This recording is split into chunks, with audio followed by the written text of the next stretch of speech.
The ABC News contributor and SiriusXM radio host Mike Buse. Mike, good morning. You know, the things Timberlake is apologizing for happened 15 plus years ago. So what do you think's the significance and the importance of this apology coming now? Diane, there is no significance. There is no importance to it. It is not sincere. It is inauthentic. I find it very interesting now that Justin Timberlake chooses to apologize to Janet Jackson and Britney Spears after this Britney Spears documentary has come out, which was so troubling. And my heart goes out to Britney Spears and how she was treated in the media. But all of a sudden, there was a Free Britney tweet and hashtag that was occurring. And within 1 week, Justin Timberlake is apologizing. But yet, Justice for Janet Jackson has been tweeting and trending for the last, 10 years? And there's no apology. So I definitely think there's a double standard there. I definitely think Justin Timberlake is only thinking about his brand.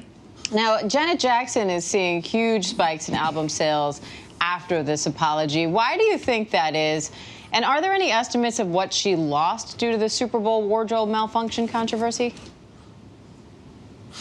I think she's receiving a huge spike because she's back into the conversation. I think anytime an artist gets back into the conversation, there's an interest in their music. There's a curiosity of what was happening in that moment. In terms of what she lost millions, not only just in dollars, but she lost her brand. She lost her position within pop culture. That's why I think this is so different between Britney and between Janet. Britney has to do with misogyny, and Janet has to do with race.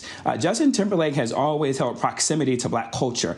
Justin Timberlake was how he released his first single. It was rooted in black culture. He talks about his influences are within the black culture and black cultural space. But too often we've seen Justin Timberlake be at their side when it's time for Black Lives Matter to really be engaged. He was silent on many of those issues. So the fact that he let this black woman essentially hang out to dry when he was equally culpable of it as well, but he completely was dismissive of it. And yet he had the chance to go along and have a fantastic career, perform at the Super Bowls while she was shunned from media, while she was shunned from platforms, when she was shunned from MTV, and he sat and he held silent. The misogyny of Britney is really interesting, Diane, because when you think about it, the audience that is Britney Spears is majority white women and white girls. Those are the same demographics that was with NSYNC. So they have grown up with Justin Timberlake. So he's literally thinking about the economics of him. Justin Timberlake's brand isn't what it was. And so he can't afford to take too many hits within the media and within the press to lose any marginal amount of fans. That's why the nuance of this comes down to race and misogyny.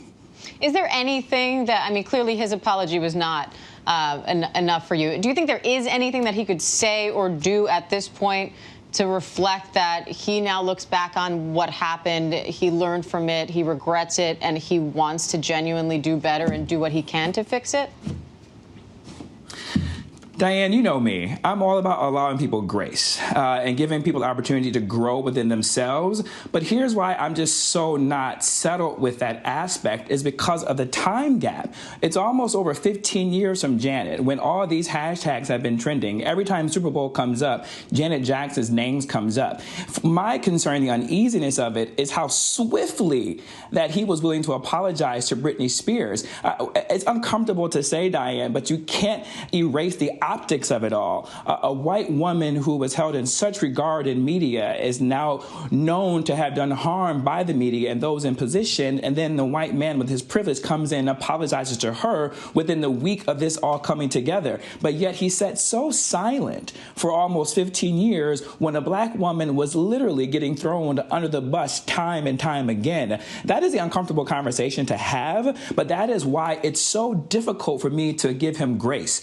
So just as he took 13 years or 15 years, maybe I'll do the same another 13 and 15 years to give him grace. So as you mentioned, this whole thing is sparked by the New York Times documentary on Britney Spears. It focuses on her conservatorship, but it unpacks, among other things, the way that she was blamed for her breakup with Justin Timberlake, also the way that she was treated by the paparazzi and the press. So do you think this could be a turning point in how we as a society treat celebrities in general, but particularly young women?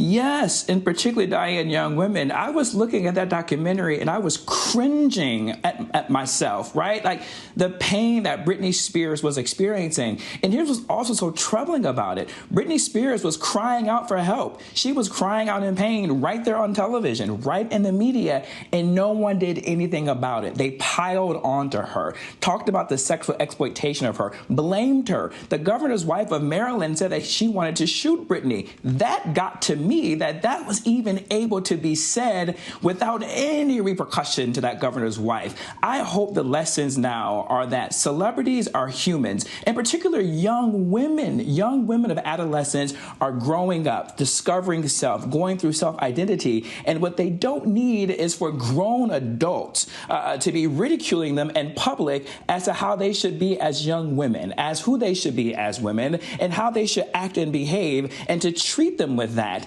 The media and people hold a lot of responsibility to the mental health that was cost to Britney Spears. So I hope, Diane, the lesson to be learned is they are humans, and to be mindful that they're just growing and finding their voice, just as we all did, Diane, when we were 19, 20, 21, 22. Thank God Instagram wasn't around when I was 19. I agree with that. Mike Muse, thank you as always.